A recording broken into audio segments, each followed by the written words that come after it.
All right, good afternoon. I'm Dr. Kay Stefanik, Assistant Director of the Iowa Nutrient Research Center.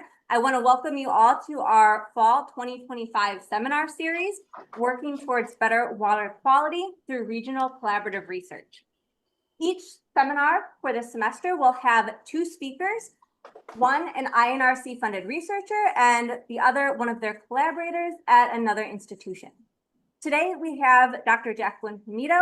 She is the Program Director of Iowa Learning Farms and Water Rocks and Adjunct Assistant Faculty in the Department of Natural Resource Ecology and Management at Iowa State University. Our second presenter is Dr. Kling, Professor of Environmental, Energy, and Resource Economics with the Charles H. Dyson School of Applied Economics and Management at Cornell University. Today, they are going to be talking about their work on understanding and perhaps reducing hypothetical bias through collaborative research. Now, before we get started, there are just a few housekeeping items. This is a hybrid session, so there are people online and in person. For those of you online, please type any questions you have into the chat box, and we will read them out at the end of the session. And then anybody in the room, you'll just be able to raise your hand and ask questions. The second is this webinar or seminar will be recorded and posted to the INRC website. Thank you. Okay, now am I advancing?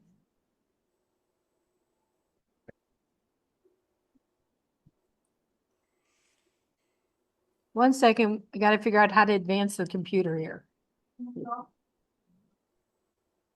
There we go. I'll just put her.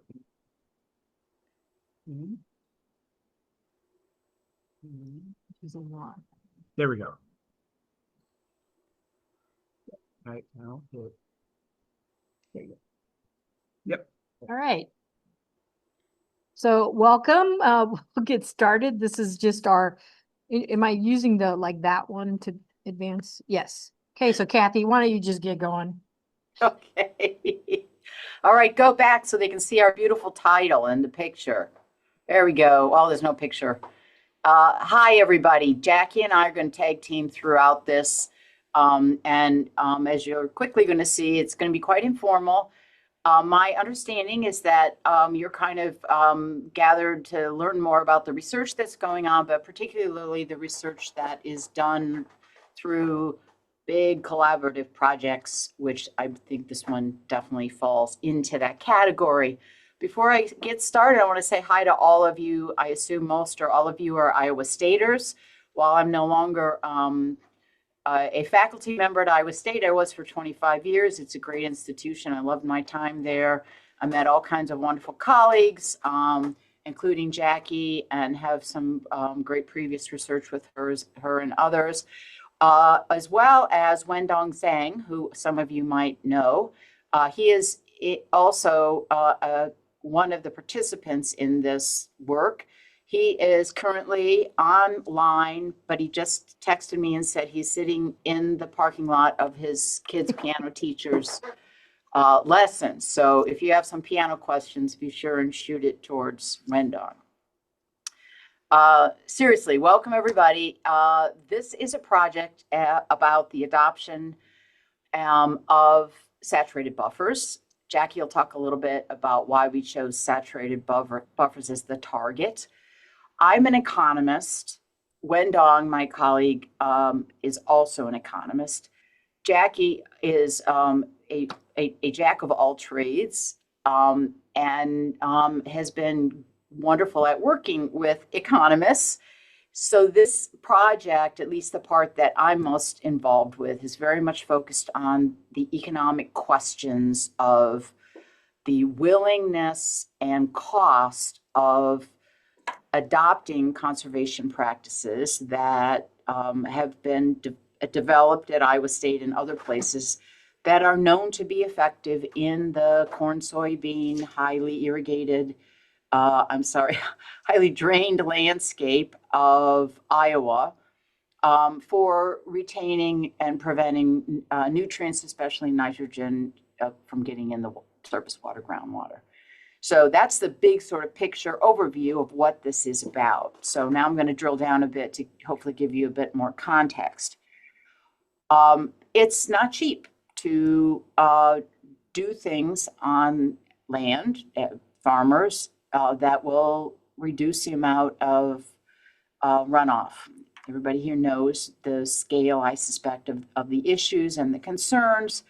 And in order to make the changes, there's a host of approaches that can be done, but a fundamental economic tenet, and one that gets, well, I think, thought about in public policy, is to determine whatever the amounts of reduction in pollution, nutrients that are going into surface and groundwater, we'd like to focus on targeting those approaches that are the cheapest, and that therefore take the least amount of upfront costs, as well as costs of management, and the variety of things that farmers and society care about, because of course we all have a stake in having good use of our land resources. So the framing of this is really about costs and how we get a better estimate of the cost and willingness of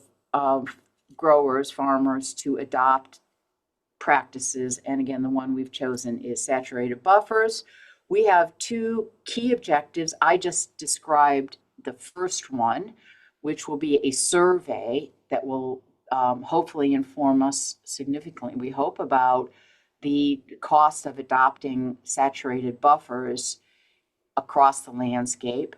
And then Jackie and her team will work with and after that survey to really help understand much more than the economics, the stories behind the willingness to adopt, the reasons, the fundamentals that we as economists don't generally look at, and frankly aren't very good at considering. So next, Jackie, please. This is multi-state, multi-institutional collaboration. The slide here points to Iowa and Indiana, but Indiana is not where it's pointing. So just to even in New York, we know that Indiana is not in the midst of Minnesota, but it is a joint project.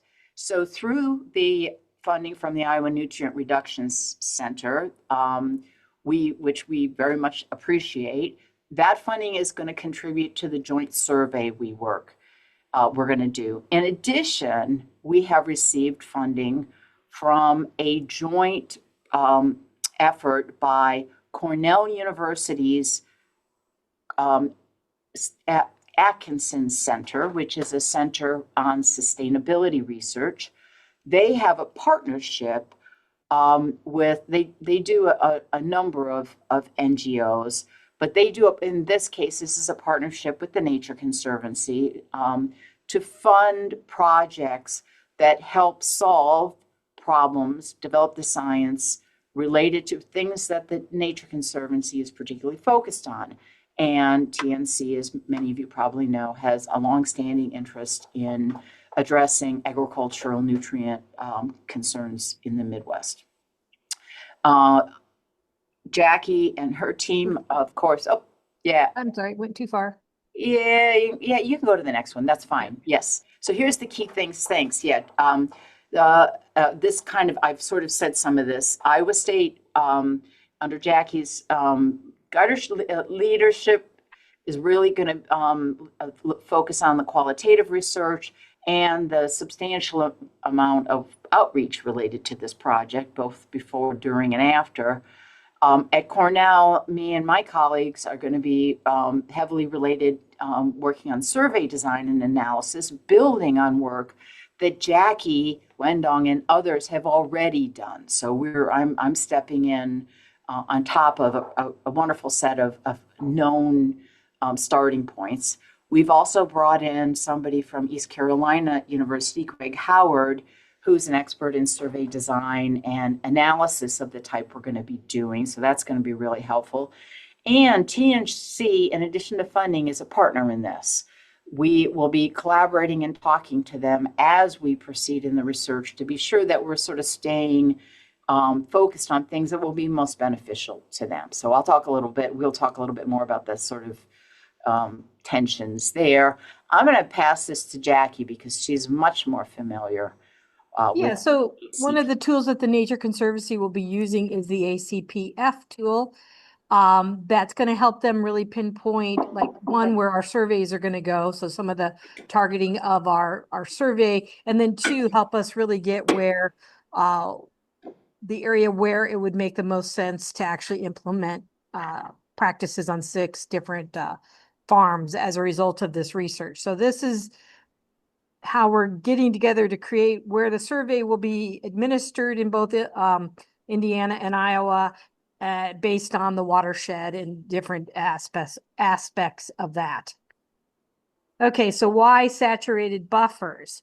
If you watched the noon Iowa Learning Farms webinar, so I'm plugging that, go watch it in archive. If you watch that, we actually talked about the research that Wendong and I did, the most recent, and we had focused a bit more on the water quality enhancement wetlands for this project, because we actually want to be able to address the hypothetical bias. We had to have a practice that we could put in at a reasonable cost. Wetlands are not that practice. So we decided saturated buffers because the saturated buffers still offered us the potential for a habitat element, as well as being a really great tool in terms of water quality improvements. And everybody has a buffer, so it helps us with the education to really increase the education on what is a buffer, what is a saturated buffer. So this is the nice definition that we use when we do the survey, because we've learned if we don't define it, everybody just says they have one. That's what we learned in the last 2 rounds of research. So this is how we're defining that. And then, as you all know, who's probably watching this, is that they have the nitrate reduction, the wildlife habitat. It has to be a deliberate choice if you put in a saturated buffer, but the potential is greatly there. And then the cost estimate is about $5,400. And so we figured this was one that we could do with our funds and get 6 of these out there. Kathy, I think it's to you again. Yep. Yeah, so a little bit of a dive into the research design that we're doing. We have, again, thanks to the joint funding we're receiving, enough funds to survey about 4,000 farmers and landowners. We haven't targeted exactly the sub areas within Iowa, Indiana, and possibly elsewhere. We're looking for large producers, so at least 100 acres of row crops. The methods that we'll do and plan to do in the survey are both online and mail. We expect a 25% response rate. That's based on lots of previous studies and the work that Jackie and Wendong and others have done. The general approach on the economic side, the general approach is what we call contingent valuation. This approach is also sometimes referred to as stated preference, because we are asking people to state their willingness to adopt practices or make some sort of change in exchange for a payment. Normally, when we do this, we are not actually paying them. So in that sense, it's hypothetical. This work has been undertaken in economics now, environmental economics, for, I don't know, 40 to 50 years at least. During that time, there's been a huge amount of research to assess the best ways to ask these questions, to most assure that you're actually going to get believable answers. Many people appropriately hear this method and say, oh, well, ask a hypothetical question, you'll get a hypothetical answer. Fair enough. What we as researchers in the research community have done is to spend a lot of time doing a lot of studies, looking at the way you word study questions, looking at the commitment devices we can say and explain to people, to make them really think that the answer is important and will get used. And we find when we do that, we get answers that are pretty consistent with actual payments. However, there's always questions and there's always a need to continue to do verification, especially in studies that are in relatively new areas. And there has not been a lot of work in willingness to adopt conservation efforts in agriculture. Why don't you hop to the next slide, I think. Yeah. So the approach we're going to use here is, Jackie did a nice job of sort of setting this up already. As I looked at this slide right before the talk, I was thinking, if I was doing my normal thing in typing slides at the very end, I might be inclined to switch treatment 1 with the control. So I'm gonna talk about these treatments and explain why I'm saying that. What we are after in these studies is to find out from a variety of farmers who are all different. They have different preferences. They're all generally growing the same crops, but they're different sizes. They have different backgrounds and so on. We're generally trying to find out, for a given amount of money, how many people would be willing to adopt a practice like saturated buffers, or how much would it take to pay farmers for them to be willing to adopt saturated buffers. In other words, the control we really want to compare against is a real financial exchange. Many, many studies have been done like this one, and I'm going to just talk you briefly through an example so that I hope you can see the analogy of what we're trying to do here. 25 years ago or more, I actually had a student at Iowa State who did work very much like this. He's now a professor at Kenyon College, actually the dean now. He went to Iowa State's bookstore and bought 50 Iowa State mugs. I'm holding up not an Iowa State mug. So he went and bought a whole bunch of these. Then he ran an experiment. He brought a group of undergraduates in a room and explained to them that he'd like them to report to him, hypothetically, how much they would be willing to pay to get that mug. And if they pulled out their wallet and paid him, he'd give them the mug and they'd walk out. He took the answers they all gave as an estimate of the willingness to pay, in that case, for an Iowa State mug. He then did exactly the same thing, but this time it was hypothetical. So one is a hypothetical treatment where he says, hypothetically, how much would you be willing to pay? They give him a hypothetical answer. They leave the room. It's all hypothetical. An equally sized set of treatment, he actually sells them a mug. Okay. What we want to know is, how well did the hypothetical group, how well did that answer match the real payment? And that's the key thing that this study is after, but only in the context of. Hey, Kathy, Yes. you're leaving them hanging here. Oh. Which mug? What did they get for the mug? Did he make a profit? I'm sitting there wondering if this is how I should price my mugs at my holiday sale. Absolutely, you should. They didn't make a profit. But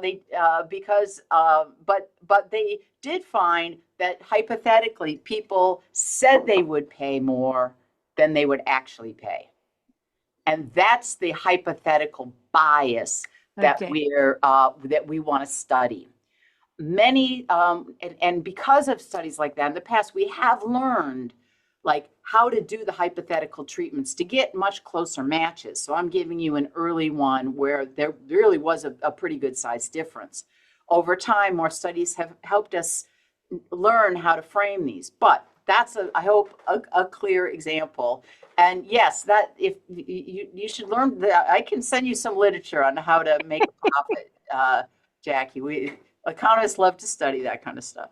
Anyway, so the first thing we want to do in this project is I want you to think about this analogy of a control. We want to sell some farmers, or we want to let them bid for a saturated buffers, and we're gonna have the arrangements all made.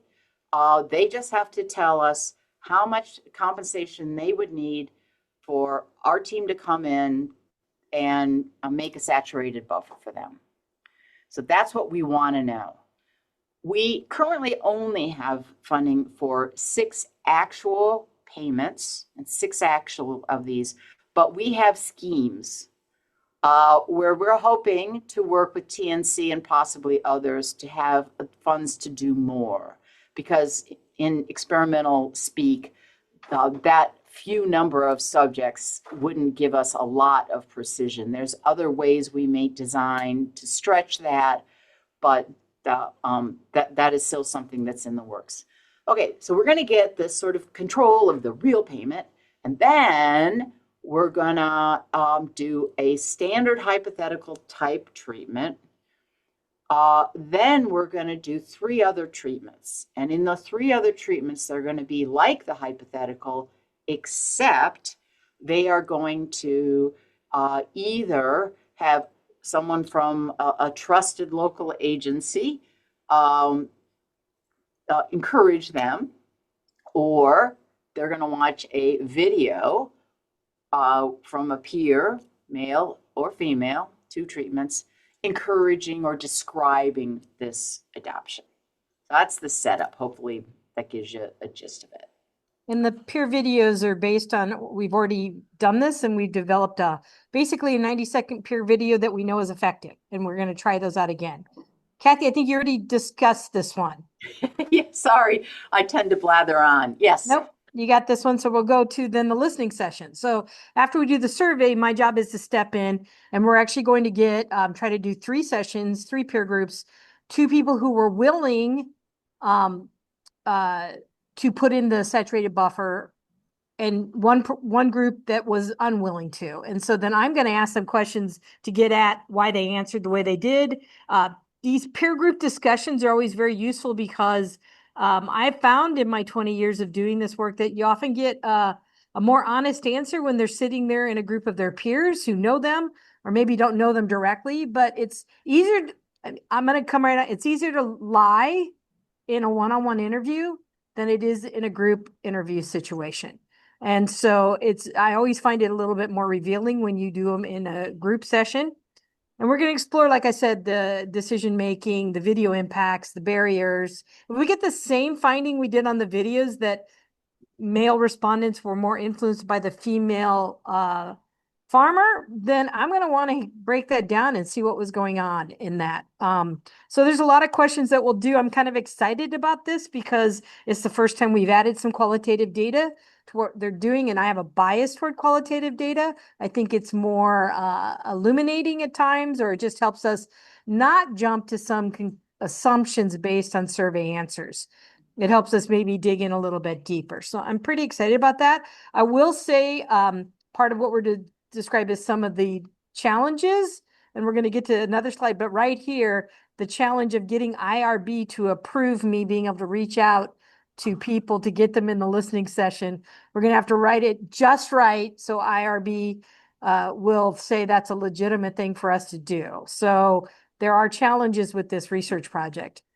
So possible insights from the qualitative research is going to be, what is the peer influence, the messenger authenticity, the nuanced understanding of survey responses, and then what can we do with outreach and policy implications? It's going to make for just a much better report when we're done, to say, here's what the survey said, but when we were talking to them, there'll be a richness there that will help us illuminate ideas.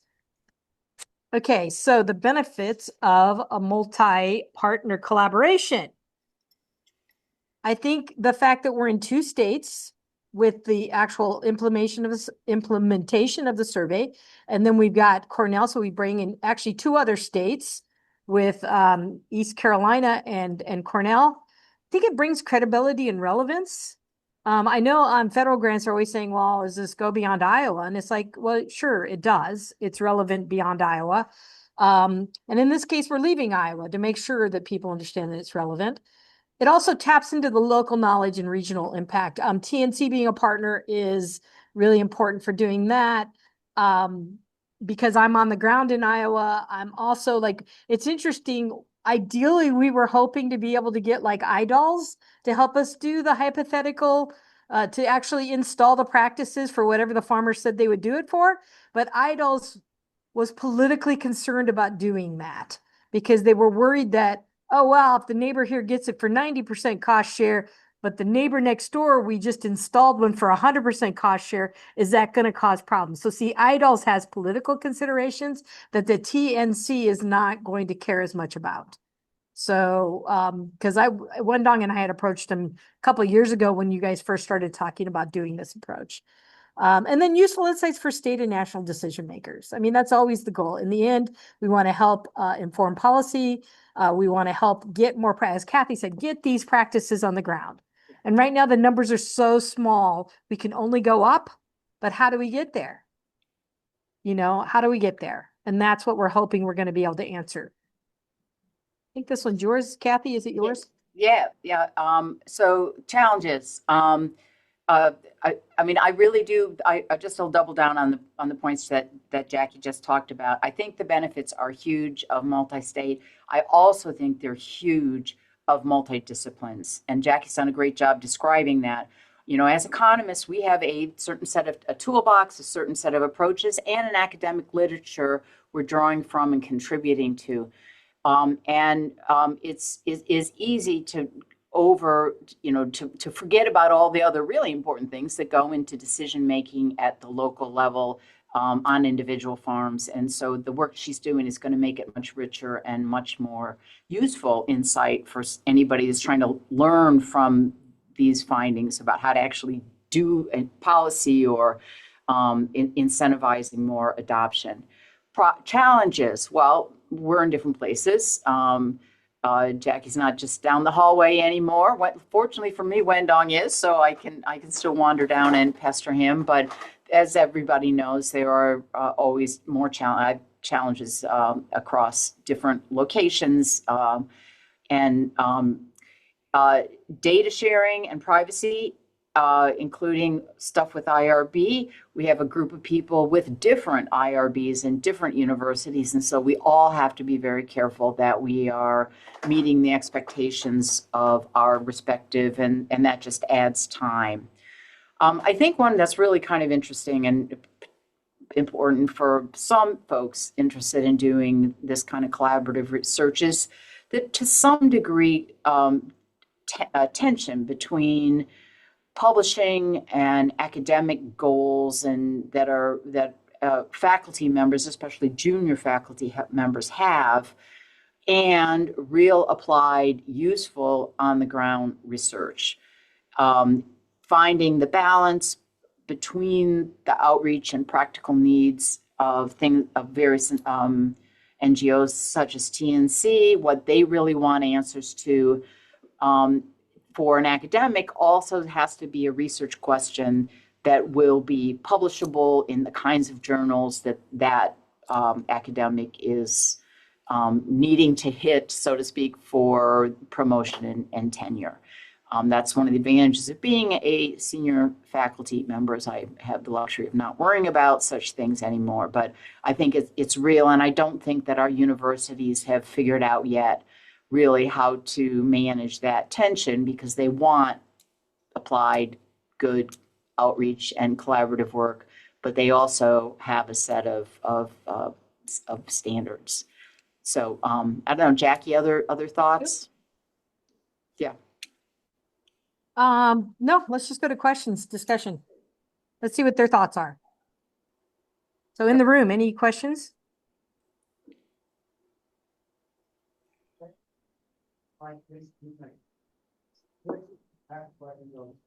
So you're gonna have 6 people, you're gonna have 6 people that say, yes, I'm willing to do this. And then you're gonna go out and see if they'll do it. Yeah, Kathy, could you hear that?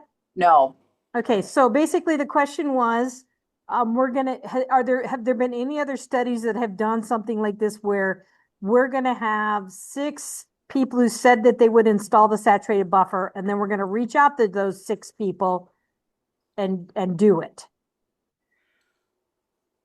I am not, so just to be clear, these are people that will have been part of the survey and they have already said they would do it at the price that we end up Yeah. providing for them. So this is not like, we're not going to sneak out in the middle of the night and make a, No, but he understood that, Kathy, he understood that. He's yeah, just yeah, saying sorry. that I just want, I it's know that on the survey, we're gonna randomly pick, and it will be random, right? 6 individuals who said yes on the survey. Well, there's But we don't detail know. yet. We don't know yet, but yes, probably we will, we'll set it up so that, there's, we will only be contacting people who have said for the amount we would pay them, that they would be willing to do it, or more. We haven't yet figured out. It depends on a lot of things, but yes. And so, yes, we'll go and then, and I think the question is, have there been other studies like this in conservation program adoption? I don't know of one, but I know Wendong is on, and Wendong, do you know of another study in this context? There's studies in other contexts.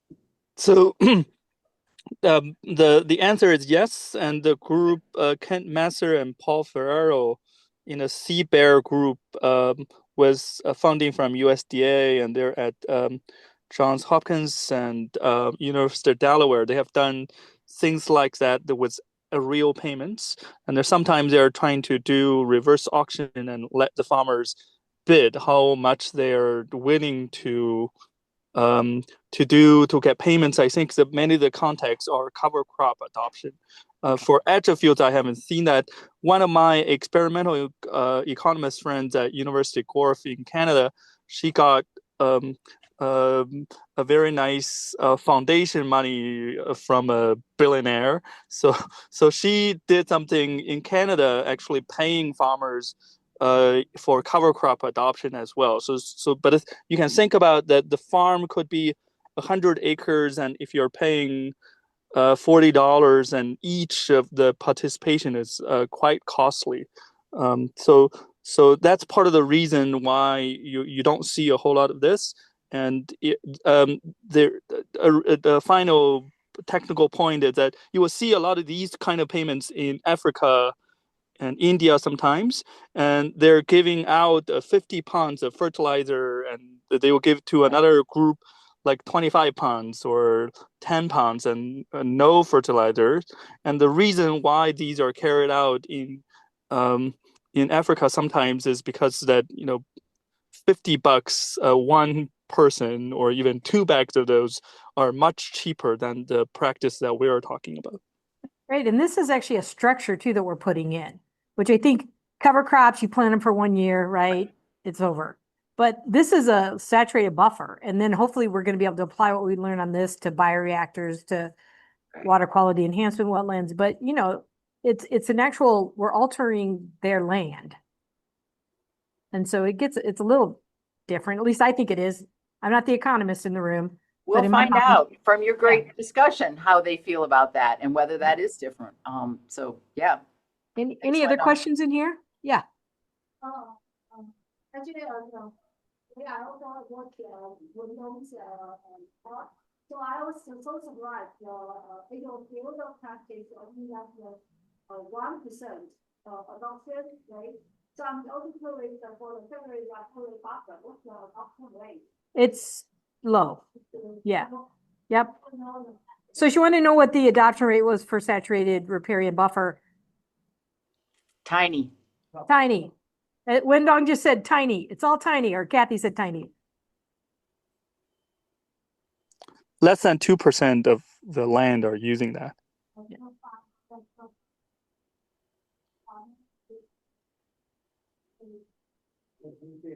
well, 1%.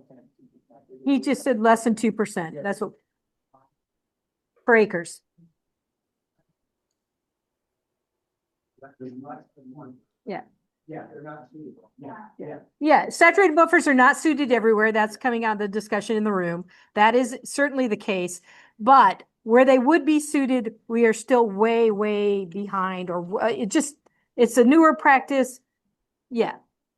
But also, if you think about the scenarios of where we need to be for this adoption to get better water quality, we got to scale up really fast. The only way to do this is to figure out what is the right price.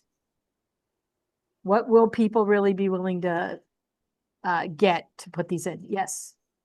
Well, those are, in addition to offering the money, right? Yes. So one of them is the other development, yeah. Yes. And thinking about the webinar the other day, that, I'm talking about. And stuff like that, it's very little, that the videos weren't effective, but you need to practice. Yeah. Okay. So she asked about the videos versus the infographic. This is getting on the message and the messenger. Yes. The first 2 rounds, when we looked at this, the infographic was the way of communicating that seemed to be very effective. They're short. They've got pictures. We even know anecdotally when we're out at field days, we can have a 4-page document, or we can have one of these slick, beautiful infographics, and those go out the room. The other one gets left on the table. So we knew that anecdotally. It was neat to have a survey that backed that up. Now, the peer videos in the most recent round were actually pretty effective. And the female peer video was, and I'm not sure Wendong really brought this up, but it was a little more effective with the male respondents, which we thought was very curious. So part of why we're repeating these peer videos, because a 90-second peer video is a low-cost intervention.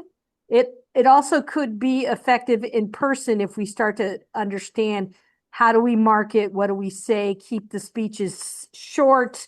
A lot of things that we can take away for outreach to say this might be effective. So yeah, infographics. I love getting actual survey data that supports our use of them, because Iowa Learning Farms now, it's our bread and butter, right? Infographics.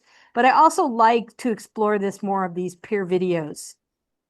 And both male and female voices. And actually, I kind of think when I look at them, it's all about authenticity with these videos. And the female, and so this is where it becomes idiosyncratic and why we want to relate. The female is very authentic. If you watch the 2 videos, the guy is great, but the female, she's sitting at her kitchen table. She's got water on her shirt. It's clear she just came from working in the field, and she told them they should put in a wetland. And, it was like mom talking to them. And they found that very influential. So anyway, so the treatments, that's kind of my thing, that I'm really like that part of the survey. Any other questions, or do we have any online? Okay. Question, what is IRB?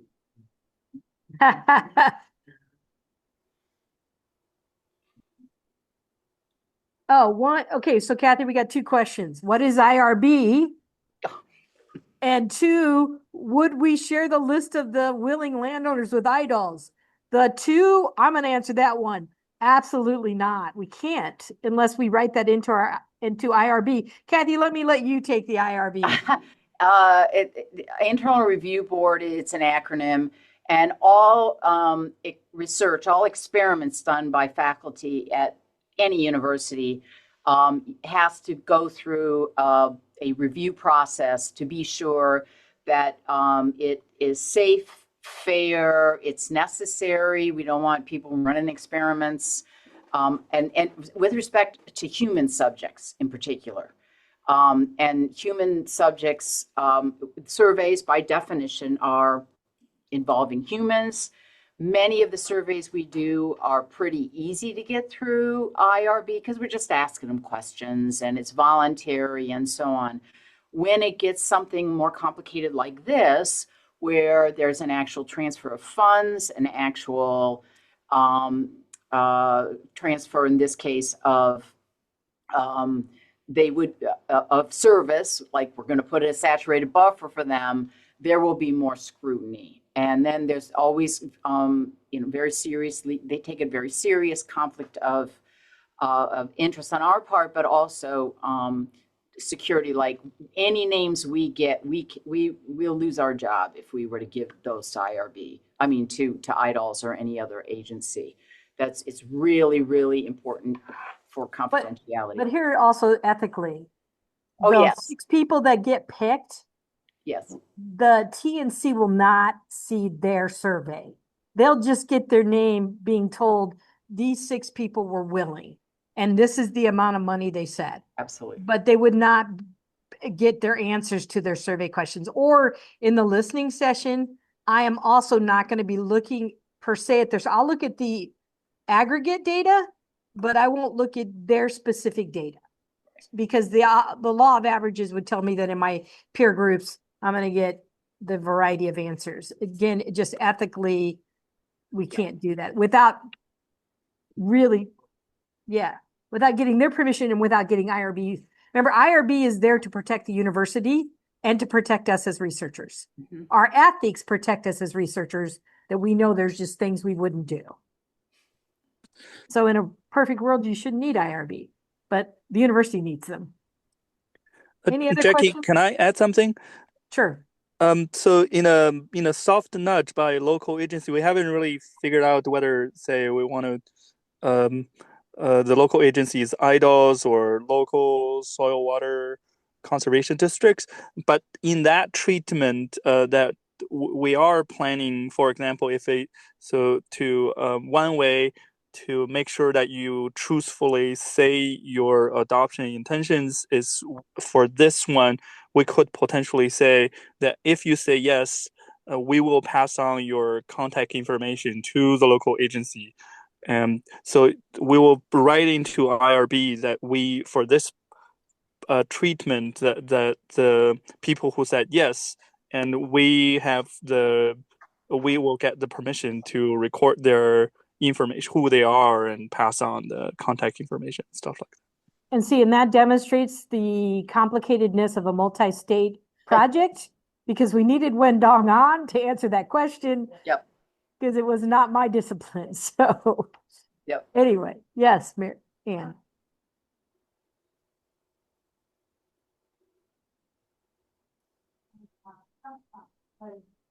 Not necessarily, no, they have potential, bosses that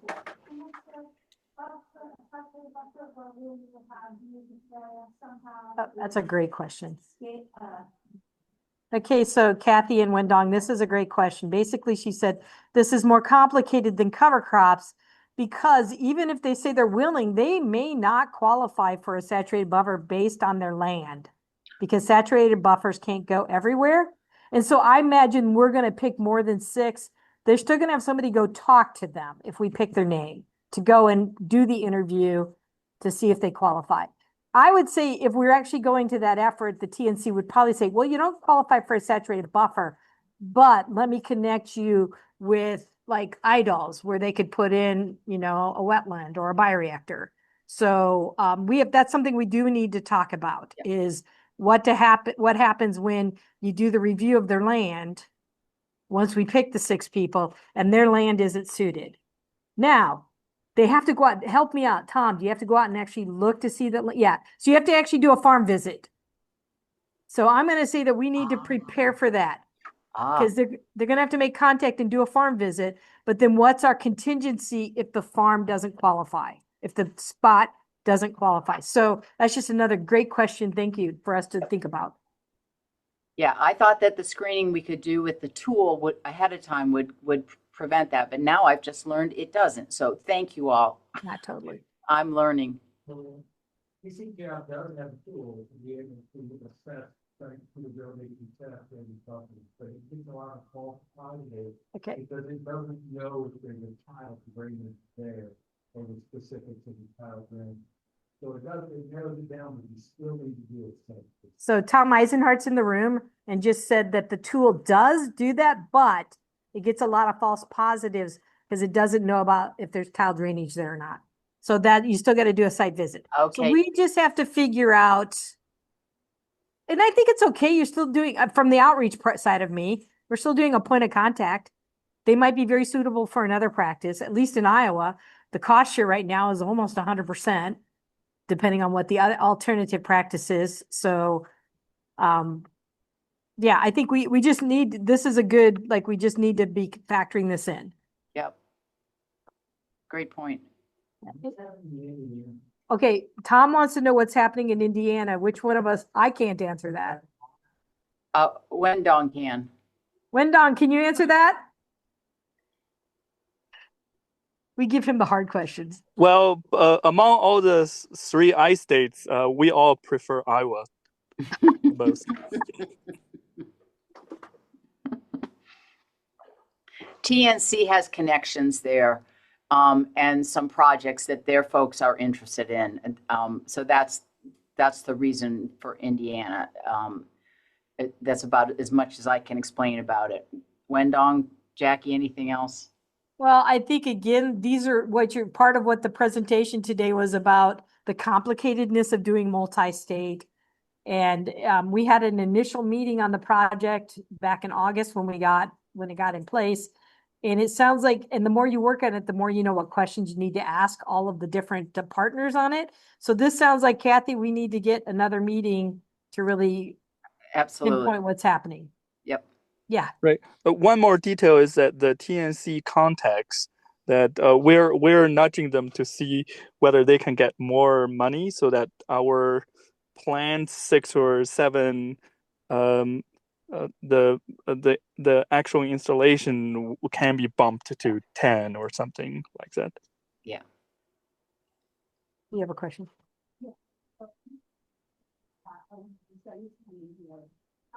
So I'm just wondering. It's Hong Lee's asking a question right now.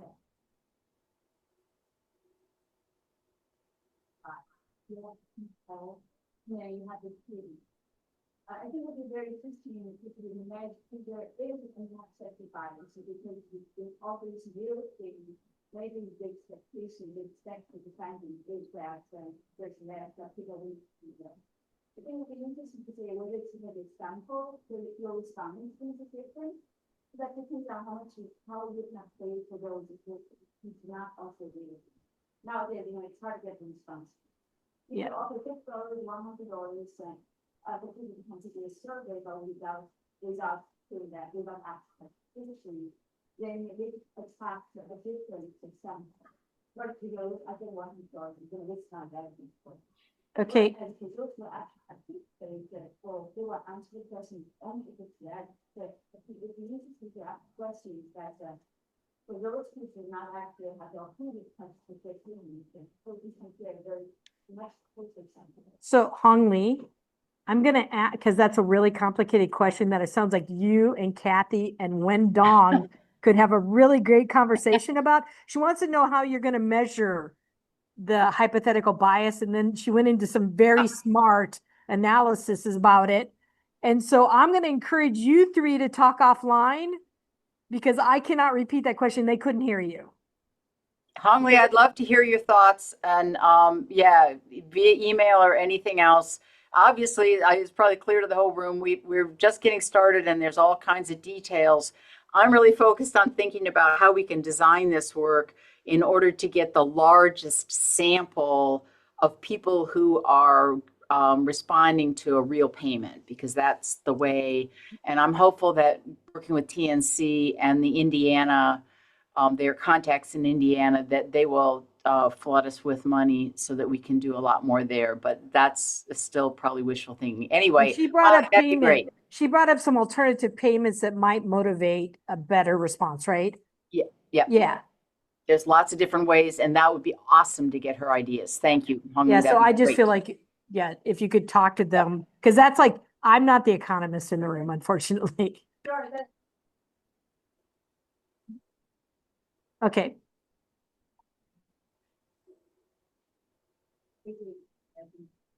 Hopefully that this party will have way more than this because I think that's fascinating. I think very hard to get into the guys and as much as increase the output happen. Like that we will be project. So she's saying 6. If you can get that more than 6, it might be a better motivator, right? Yeah. Yeah.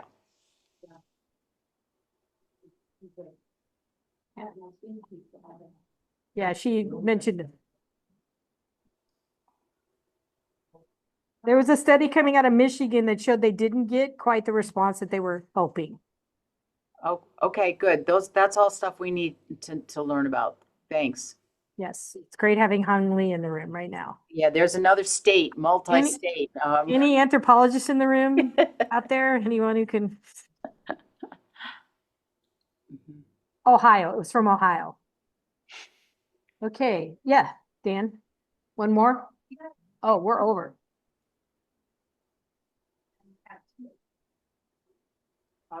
What do you do with it? Answer the question, how do you make it? Oh, it is kind of how I do when I do a video with you, Dan. I just start asking questions. I listen and then I ask questions, but I will have some prompts. But I'm an anthropologist, not a sociologist, which means I'm comfortable if we go off the prompts. And so I want them to be as candid as possible. And I'm also comfortable pushing in a listening session so that I get beyond the surface first answer they give me to get to deeper truths. I'm also, long in the tooth and later in my career. And so I have no problem doing that. But yeah, I make it very conversational, put people at ease, and then try to really, truly have an honest conversation because most people in a listening session are going to give you what the narrative is that is publicly acceptable and circulating.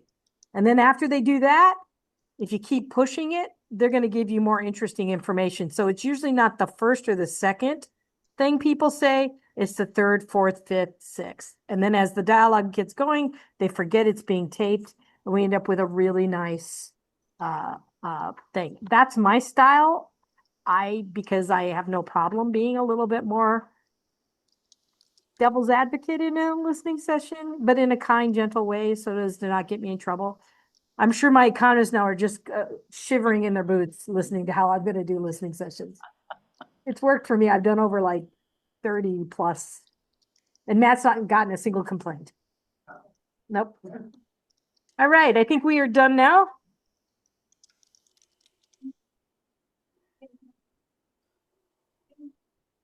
Representatives are Sarah McMillan, Amanda Brown, and Ron Ariana. They're going to be talking about engineering with nature and talking about 2 stages.